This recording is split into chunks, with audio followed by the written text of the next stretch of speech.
Welcome and thank you for tuning in. Please subscribe to the channel so that you get all the videos that I upload. Please like and share the video. Today I will be going through a couple of questions to demonstrate how to use the if statement and the switch statement. If you do not understand the if statement and the switch statement, I have posted a video that explains and introduces the two structures in detail. I will post the link to that video on the description below. Please go and watch the video, then come back and watch this exercise and solutions video. Then you will understand it better. Now, without further ado, let us go to the first question, which reads, write a program that takes two numbers and output the biggest number of the two. Now, that's a pretty simple and straightforward question. However, when you are starting out, it might be a bit tricky, but this will be a video that will take you through the basics and the simple steps of what an if statement is. Now let me open a new file for this. Let me say it's if statement number 1.cpp. Now let me just copy over, but let me just write everything since it's the first video or first solution. So I will include my IOStream header there for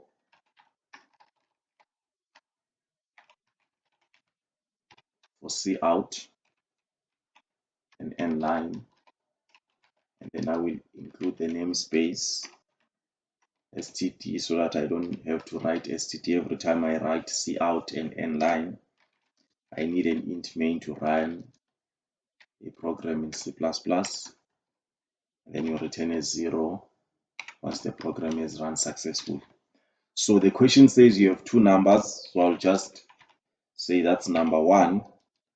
I'll assign that to 0. You don't have to assign it to 0 because by default the C++ compiler will assign it to 0. However, I just like to assign my declarations to the default numbers so that I know and I'm sure what's there.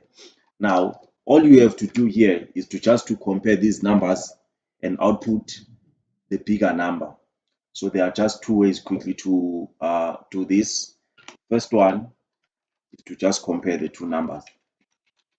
If num1 is greater than num2, then I just want to see out num2. Num2 and line. Then check again. So if you check that num1 is bigger than num2 and num2 is actually bigger than num1, this will not be met, so it will not see out. So the second if statement is just to check now if num2 is greater than num1,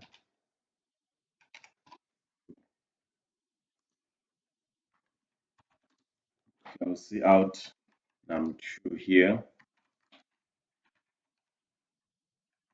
Now if you look at those, and then sorry, there's a mistake here because when you compare here, num1 will be bigger than num2, so you must see out num1 here. Then here, num2 will be bigger than num1. Then we see out num2. Now, for us to test that, the question says there'll be two numbers. So whatever numbers you have here, 280 and then 3. So obviously, num1 is bigger than num2. This must pass. Then we should only see num2, and then this must fail. So we will not see this one. Now let us run the code quickly.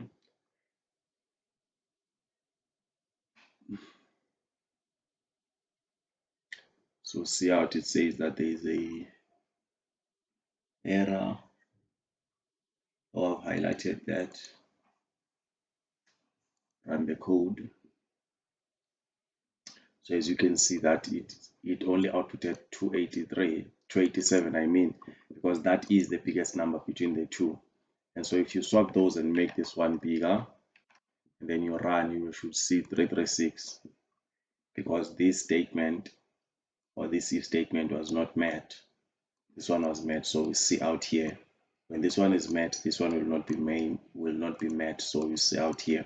So that's the first way you can do this solution. And then the second way is the if-else statement structure. So the if-else statement structure works is that if this condition is met, it will output what's inside the if condition.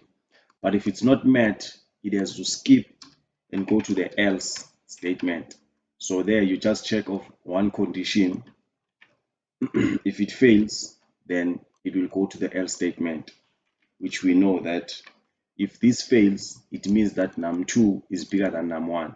So it will execute the else. However, if this is met, num1 is bigger than num2, only the if scope will be executed, and then we'll skip that else. That's how the if else structure works.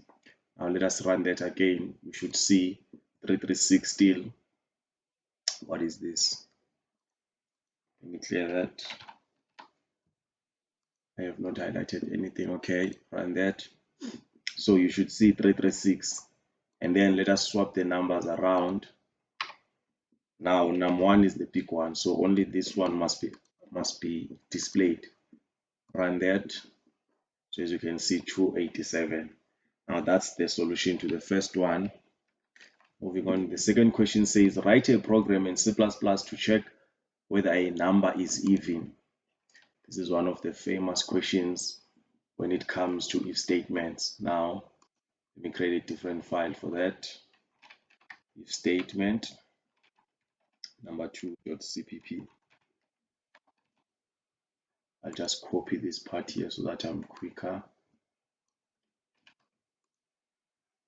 Paste that. 0 and close this. So now it says write a program to check whether a number is an even number or not. So I'll just make that a cin so that we can test as many numbers as possible. So it will be an int, we'll have a number, assign that to 0, and then I will prompt the user to enter a whole number. I just want whole numbers only.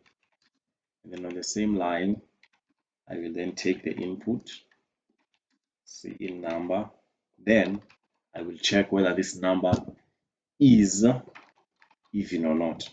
Now, how do you define even number? So an even number is a number that is divisible by 2. And so what we want is that we want to check if the number that has been input by the user is it divisible by 2. Now you cannot use division here because of division will just simply give you the answer, right? And then since you've declared num as an integer, it will always give you a whole number. To check whether a number is even or not, you must mod by 2. Now, why do we use the mod? Because remember, if a number can go into a number, then the mod of that answer, of that operation, will be 0. Because the mod returns the remainder. So let me just quickly give an example. If you say 4 divided by 2 or 4 mod by 2, that will give you 0 because 2 completely goes into 4. So the remainder is 0. So whenever a number does not completely go to the numerator, it will not return 0. So that's why we are using mod. So this is how you would write a mod. So obviously when I say num mod of 2. So what we are saying here, we are saying the number that we have inputted divide mod 2. So if that returns 0, which means is 0, we'll compare using the compare operator it to 0. If these are both 0, then this whole operation here, this whole comparison will return true. Then this statement will be met. But if 2 does not completely go into this number, it will return a number which corresponds to the remainder. Then that number will obviously be not equals to 0. Then we'll know that's not an even. So if this is met, we want to see out that number is an even number. And then that will be the solution. It's done. Then when you run your code,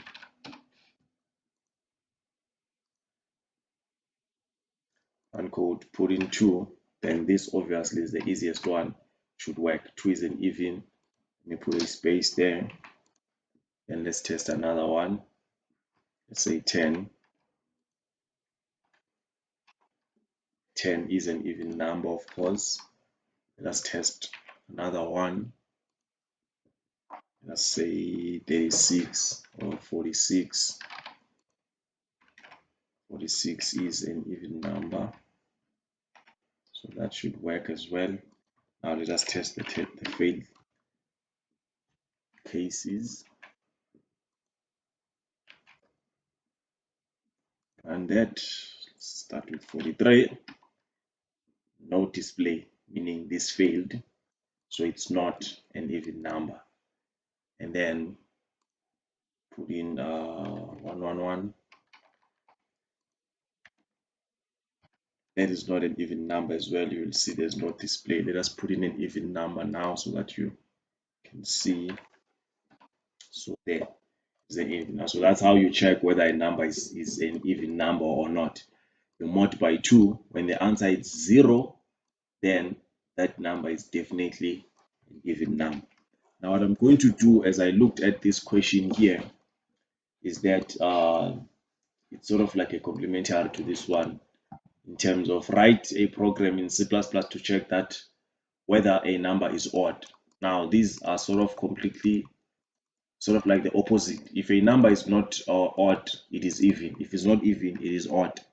So we know that an odd number is a number that is not divisible by 2, right? So now all you need to do now is to say whenever you mod that number and the answer is not equals to 2, and then you already know that this number is not odd. So now I'll run that, then I'll put 144. We should not see a message now because we are checking odd now, so it must not equals to 0. And then if you run that again and then put in the 143 that was failing, or the 111, this is an odd number. Oh, let me change the message. This is an odd number. If you put in 123, that is an odd number. So that's how you would write.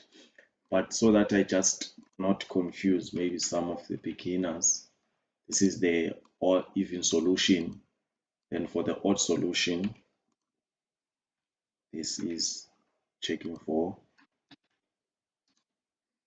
it checks for even numbers.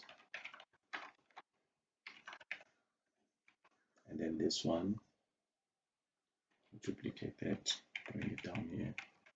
So this one checks for odd numbers, not, and this is. So now every time so I've written the solutions on one file. However, even if they're on different files, this is how you check for odd.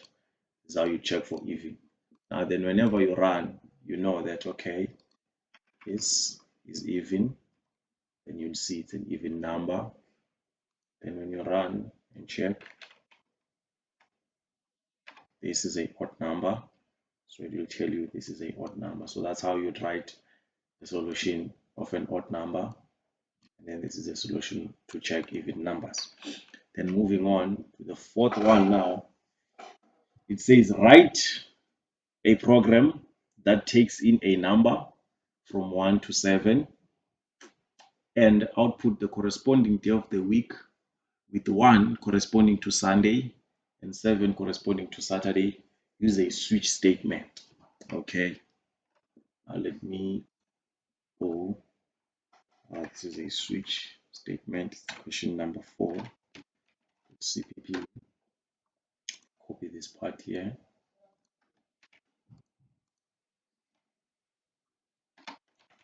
Return 0. All right, let's go. So now the first thing that we know is that we need to take in the input. So it will be an int num because it's a number between 1 and 7. So it will always be a whole number. Use an integer for that. I'll prompt the user tell the user enter number between 0 and 8, or maybe let me just say enter numbers from 1 to 7. Enter number from 1 to 7. Then I'll take this on a separate line, and line and CE num. So I have my number now. So the structure of a switch statement, just like the if statement, is to first write switch. That's where the expression goes, and this is the scope. Exactly like the if statement. Remember, for an if, it was just if here. Now for a switch, it is switch. Now what the switch does, unlike the if statement, is that it takes in the variable here that you will be testing or comparing to, unlike the if that takes in the boolean. But then you come in, you go inside the scope. In the scope you have cases. So for case number 1, because this is an int, you must compare to int.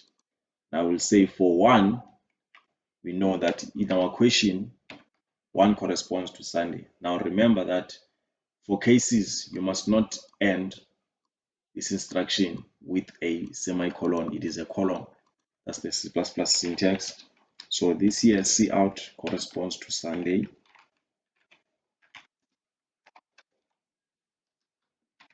and line. And then for the switch statement, after every case is met, at the end of each case you must add in the break statement so that the code exits the case. And then for case 2, that's going to be cout Tuesday,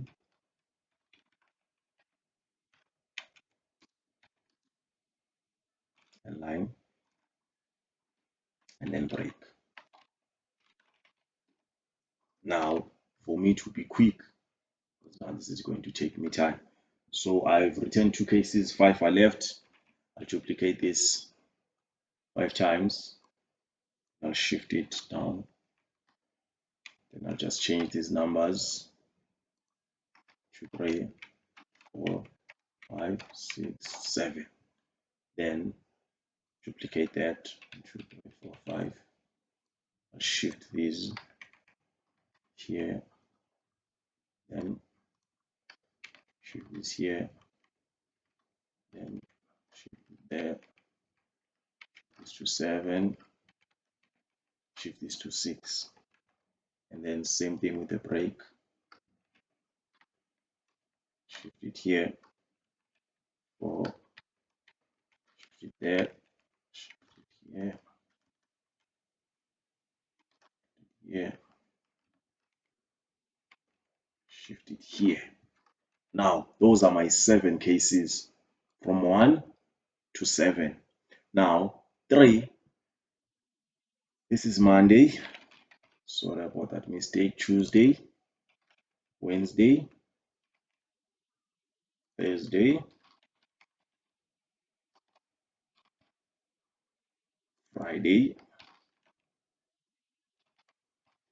and Saturday. There is your code done. So 1 corresponds to Sunday, 7 corresponds to Saturday, everything in between falls into place. Then the last syntax or part that must be included in a switch is the default case. This here says if ever one of these 7 cases or all your cases are not met, then the switch must execute this statement here. So this one will serve as our message or error message to say the number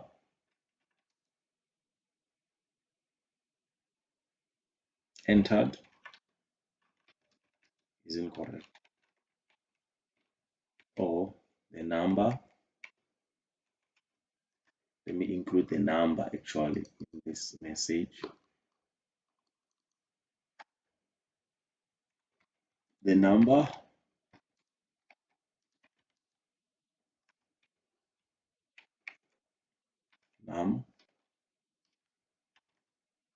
is incorrect. So meaning it is not in our range of 1 to 7. That's how you would write. This is outside the scope of the switch. Let me just include it.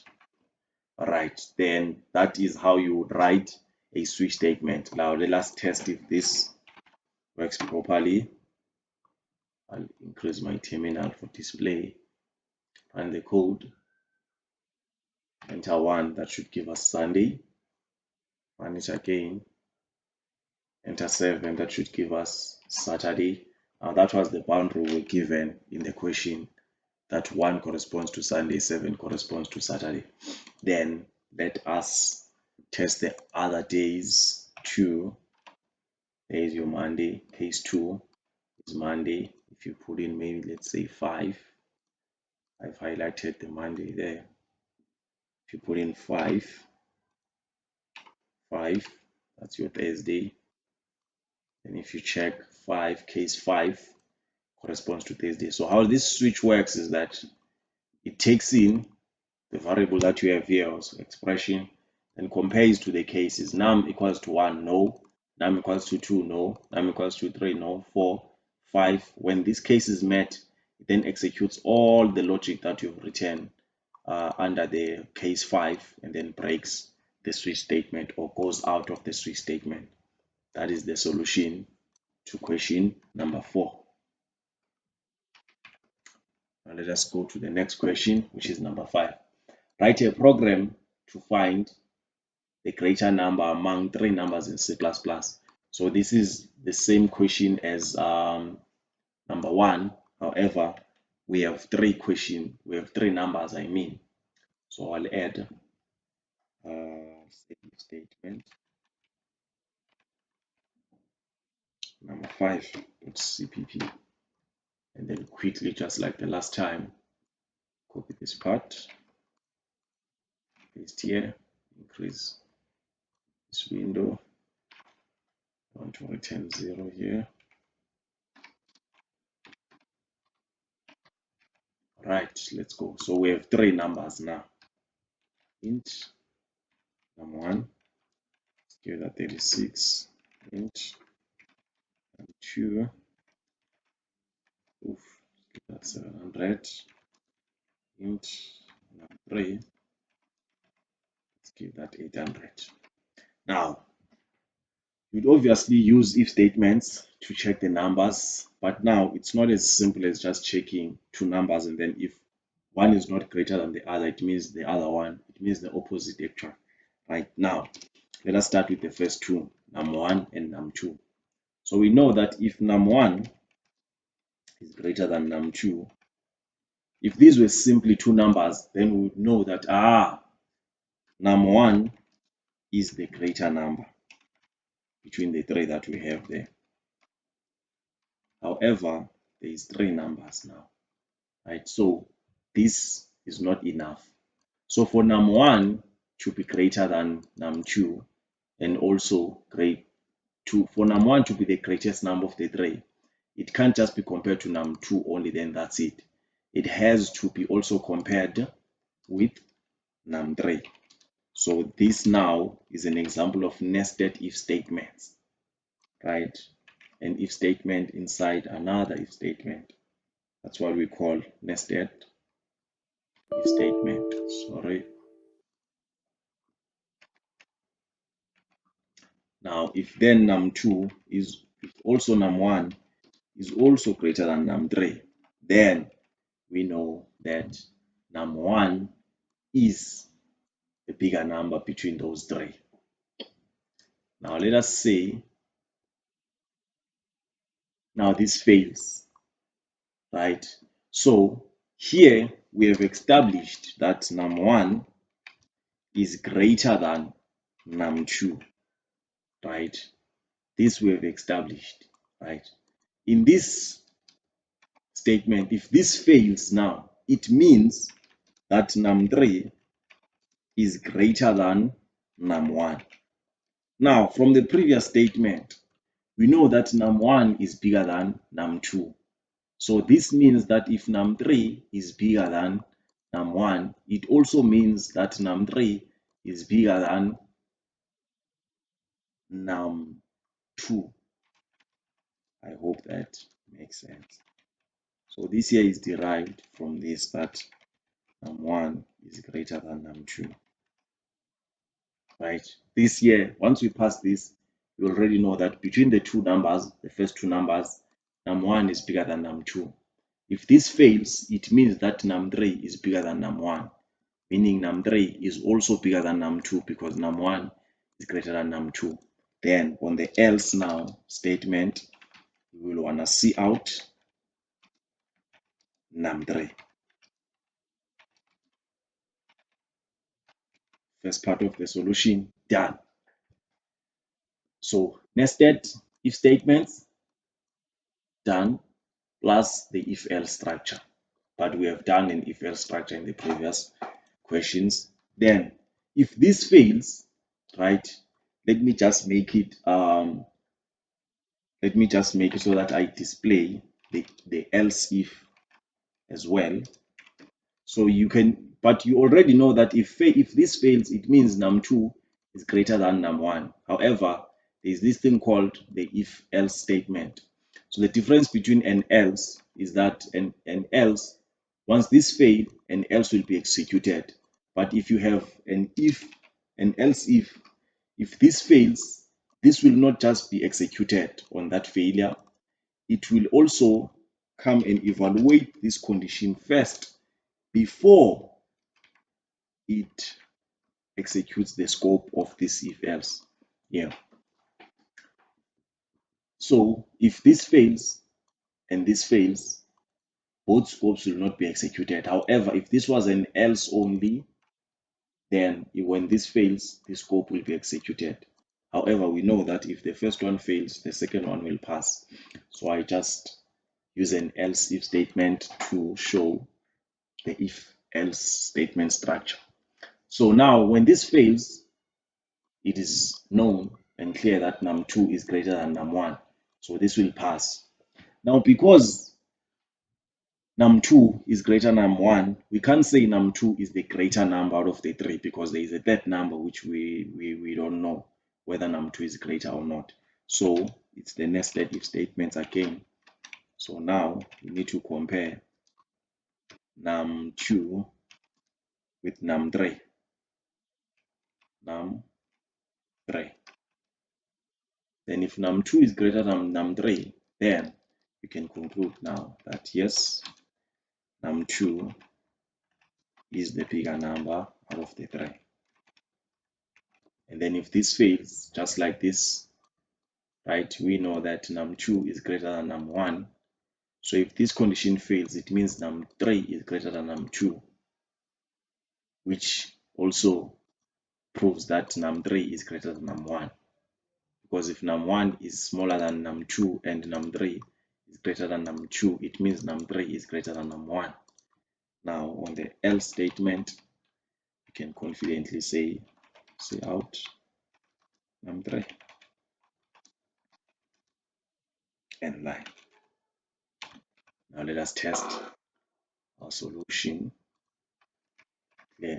So as you can see, this one is a bit, it's just a one number extra than the first question. However, look at the amount of code that we have added in this solution. On the first one, it was just an if and then an else, then everything was fine.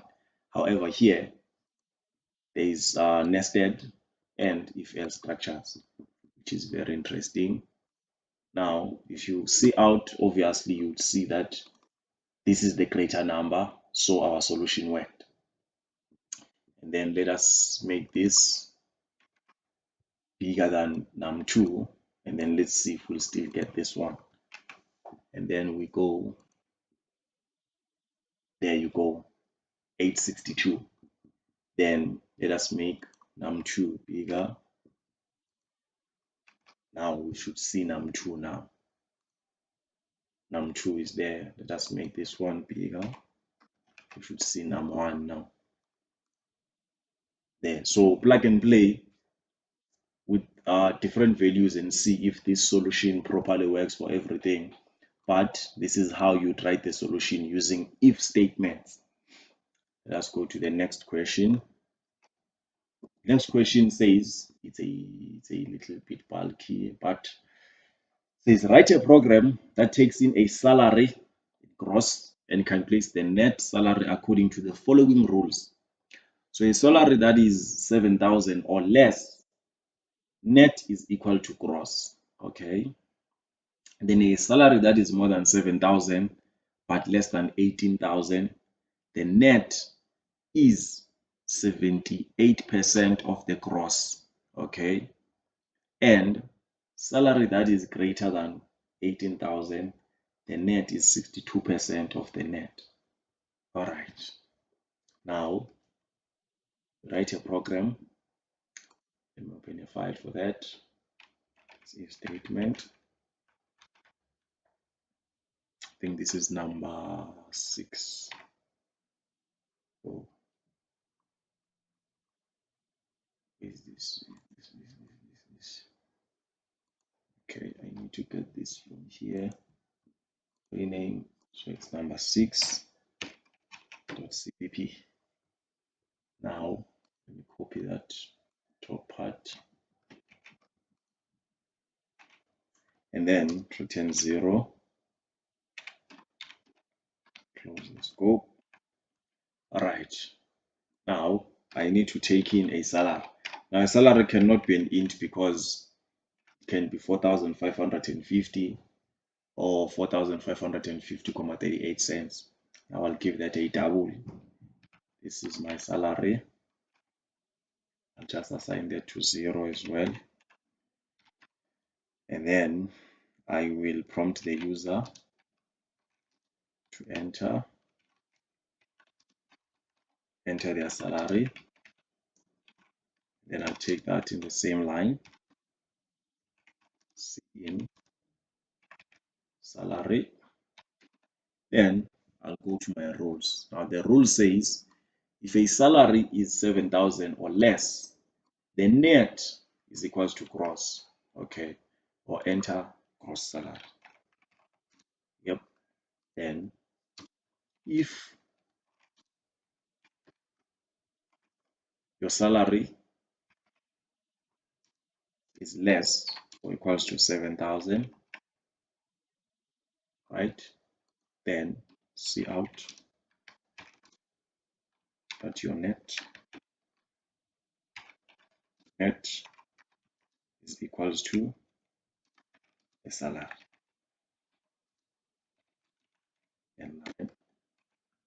And the second rule says a salary that is more than 7,000 but less than 18,000, the net is 78% of the gross. Okay, so we are saying else if. So this is where the else if statement is useful, because once the first one fails, we don't want to just execute our instructions on the second scope. We want to check first there's a condition. So that's where the else if works, there comes in. Because if this one passes, then it ignores all the other else or if else. But if this fails, it must come and check this condition as well. It can't just execute this scope, because this scope must only be executed if our salary is greater than 7,000, but so you need an and there because both conditions must be met. Or salary is greater, I think, or equals to 18,000. So if it's in that range now, then you want to calculate your net. I will say, let me declare net here, double net is equals to 0.0. Then I will say net is equals to, they are saying it's 78% of the gross. Now 78%, it's 78 divided by 100, which is going to be salary times 78%, which would be 0.78. If you divide 78 by 100, which is what this percentage means here. So that's 78 divided by 100 will give you the decimal number of that representation. Then C out. Let me just come and copy this, duplicate, and then move it to this line here. There you go. Then now the net will be 78% of the salary. Then the last rule says, and the salary that is greater than 18,000, the net is 62%.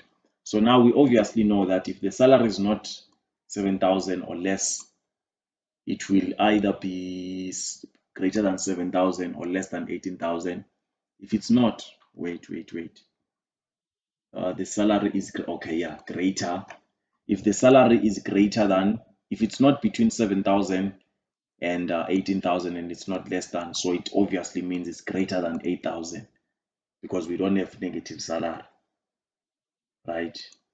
Now let's go to, so this will be an else. We don't even need to check. We know that if we fail on the first two if statements, then this year should be more than 18,000. Now what I will do is to copy that, paste it here, and then I know that when it's greater than 1,000, the net is 64 or 62% of the gross. Now we multiply by 62, then we display that salary. And then if it's negative,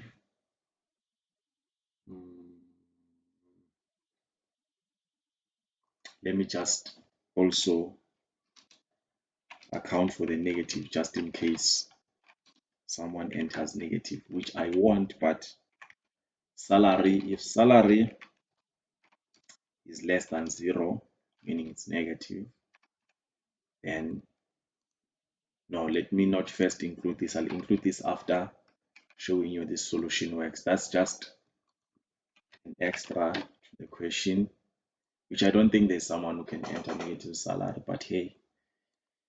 Now, if you enter a negative salary, it won't meet these two conditions, and then it will just tell you that your net is 62, which is wrong.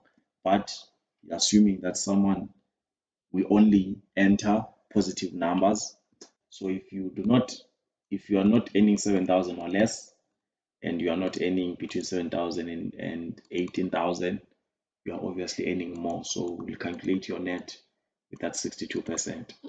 Now let us go and test the answers.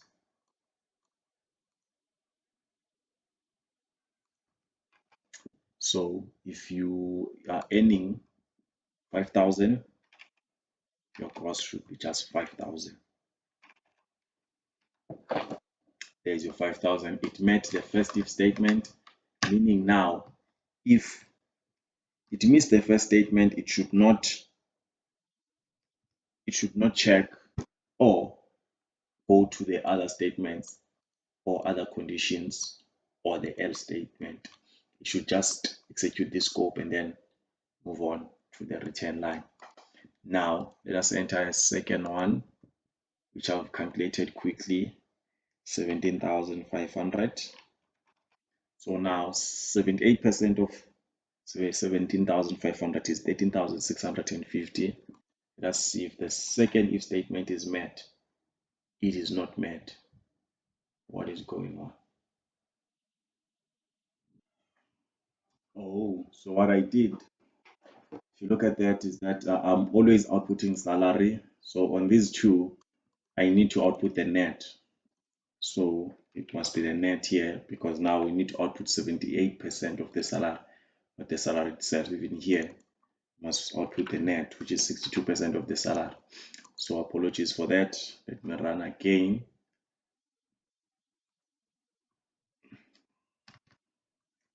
So as I've said, 17,500 should give us 13,650. Now, that's the second one met. So you saw it failed on the first one, it met the second one, and then it doesn't have to run this one or execute the last one, because if this is met, the else does not have to be executed. If the first if is met, the last two, they are not executed. Now let us test the salary now that's greater than 18,000. I will just put 32,000 there. Let me see, what does 32,000 times 65%, 68%, I mean. Let me double check. 62%, not 68. That should give us 19,840. Right, let me run that. That is 19,840. So that is how you would write the solution to this. So it has its own conditions and stuff. So I did say I will show you the negative part. So quickly, or maybe let's first say negative salary here. Run this. So if you just put in a negative number, it will fail for, or it will pass for the first one because negative is less than 7,000. So it will just output this number, which is not, well, I think it does make sense in terms of it is less than 7,000. So net is what the salary is. However, there's no negative salary. So let's have a condition there to say if your salary is less than 0, which means it's negative, now that is invalid. Say out invalid salary. And then obviously all the other conditions now need to be on an else, so that if we meet the first one, we don't even need to check if it's less than 7,000 or the other conditions. Now let me write the same code and put in the same number. So it was negative 87484. I will tell you that's an invalid salary. So that's what I was talking about, taking care of the negative, just in case someone enters a negative. Now the last question says, write a program that takes in a hypotenuse, base, height, and determine whether the triangle is a right-angled triangle or not. Now, this is very simple. This is the Pythagoras theorem. Let me just enter this. I would say if statement .cpp. So obviously we know for a right-angled triangle that the square root of the squared base and height should give you the hypotenuse. So that's all you need to do. So I have int, let's say this is the hypotenuse, let's say that's 4, and then int base, let's say that's 8, and then int height, and then that is 10. Let's see, to use the functions which we will need to write the Pythagorean theorem, the square root and the exponent or power, we need to include the math header file. So go ahead, hashtag include. It's called the math.h. Now, going there, we know that we need to calculate the hypotenuse from the base and height. Then it should give us this hypotenuse. Then we know this is a right-angled triangle. So I'll say int, or let's give these doubles because the answer might be a double. So a double, and then a double.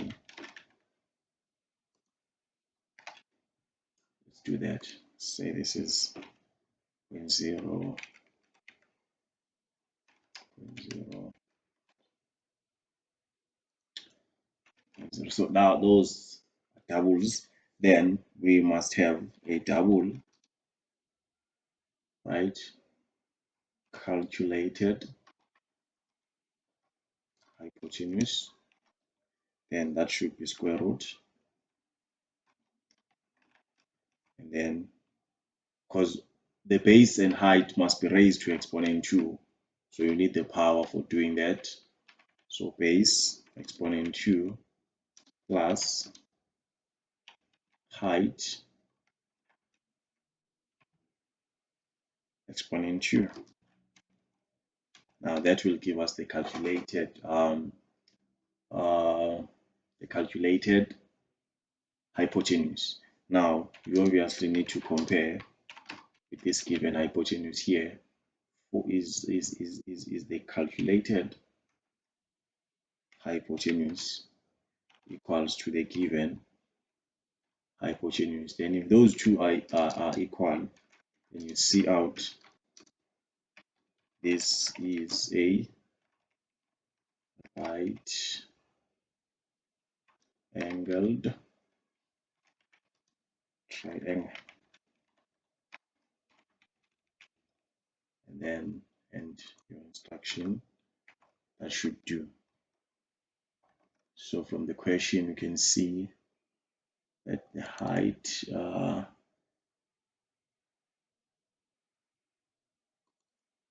whether the triangle is a right angle triangle. Yep. Then let's go and test them. So obviously these I've just entered these randomly, so that should fail. Let me clear our screen, and then let's run that. You should see a blank. Instead, let me also just tell you that this is not it's not there. Then yep, let's change the dimensions now to have an actual right angled triangle. So the hypotenuse there will be 13, the base will be 12, and then the height will be 5. Now I've checked and calculated this. This is a right angle triangle. You can confirm it on your side as well. If you run this, you should see this statement now. So run that. I've highlighted this, sorry. Let me run that again. Then as you can see, this is a right angle triangle. So that's how you check. So if statement, these are functions, you can get them from the math library. So I hope you have understood and seen the basics of if statement structures, if else, and nested if statements. And then I did only one switch statement, but I hope that is enough.